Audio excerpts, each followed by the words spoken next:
Hello जी, नमस्कार, प्रणाम। आप सभी का स्वागत है मेरे यूट्यूब चैनल पर। चलिए शुरुआत करते हैं बिना किसी देरी के। आप लोगों को हेडिंग के रूप में दिख रहा होगा बिहार सीईटी बीएड सिलेबस, जिसके बारे में आज हम आपको जानकारी देने वाले हैं। आप सभी को पता होगा कि बिहार बीएड का एंट्रांस हर साल होता है। विभिन्न कॉलेजों में एडमिशन लेने से पहले इस एंट्रांस टेस्ट को पास करना पड़ता है। इसका कुछ कट ऑफ होता है, उसी के माध्यम से कॉलेज में एडमिशन होते हैं। तो उसी के सिलेबस के बारे में आज हम चर्चा करेंगे और आप लोगों को बताएंगे कि क्या क्या सिलेबस है, कितने मार्क्स के क्वेश्चन पूछे जाते हैं। तो चलिए सबसे पहले यह बता दें कि इस एग्ज़ाम को जो कंडक्ट करवाती है वो ललित नारायण मिथिला यूनिवर्सिटी अभी फ़िलहाल करवा रही है, जो दरभंगा में है। ये कंडक्टिंग बॉडी के रूप में काम करती है एलएनएमयू। तो आप चलिए बताते हैं कि इसमें जो है सो टोटल क्वेश्चन जो पूछा जाता है वो 120 क्वेश्चन रहता है और टोटल मार्क्स भी 120 रहता है। इसमें नेगेटिव मार्किंग नहीं है और एग्ज़ाम का जो समय है जितना 2 आवर है, यानी कि 2 घंटे का समय दिया जाता है 120 क्वेश्चन के लिए, और प्रत्येक क्वेश्चन जो होते हैं वो 1 मार्क के होते हैं। तो यह जानकारी थी एग्ज़ाम में कितने मार्क्स से क्वेश्चन रहते हैं।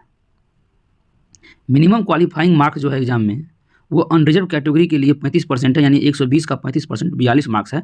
अनरिजर्व कैटेगरी के लिए, जनरल कैटेगरी जिसको आप बोलते हैं, उसके लिए 42 मार्क्स लाना अनिवार्य है, उससे कम नहीं होना चाहिए।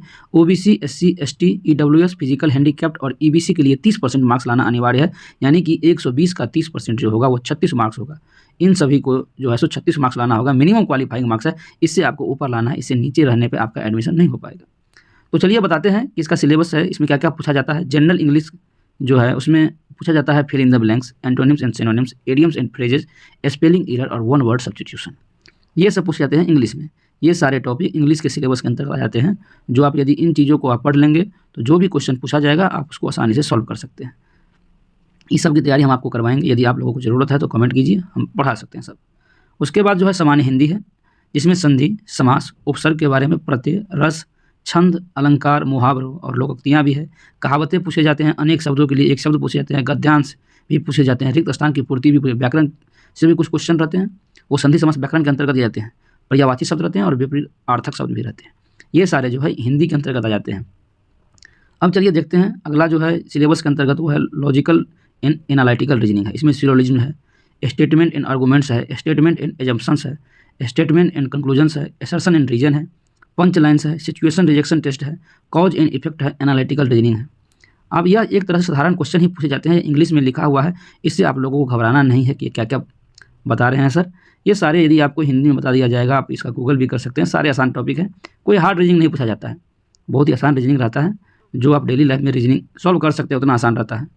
तो ये कोई कठिन नहीं है, बस इंग्लिश में लिखा हुआ तो कितना आदमी डर जाता है इंग्लिश को देख के, लेकिन इसको कोई डरने की ज़रूरत नहीं है, सारा कुछ आसान रहता है रीजनिंग का भी। अगला चौथा टॉपिक जो है वो जनरल अवेयरनेस, यानी कि जीके जीएस जिसको बोलते हैं। उसमें हिस्ट्री रहता है, ज्योग्राफी रहता है, पॉलिटी से क्वेश्चन रहता है।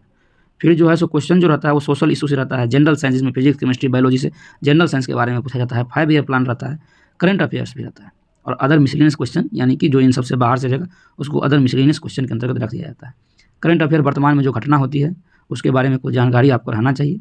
ये पंचवर्षीय योजना के बारे में भी जानकारी रखना चाहिए सभी को, इससे भी क्वेश्चन पूछे जाते हैं। ये उतना भी टफ क्वेश्चन नहीं पूछे जाते हैं, एक तरह से सीमित ही रहता है। अगला जो है teaching learning environment in school, यानी इसको सीडीपी भी बोल सकते हैं आप। इसमें जो है देख लीजिए कि आपको टॉपिक वाइज बता दे रहे हैं। पहला जो टॉपिक है इसमें management of physical resources in school, need and effects.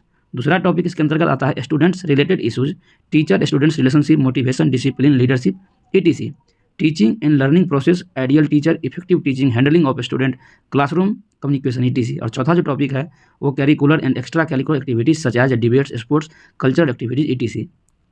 ये सारे पूछे जाते हैं।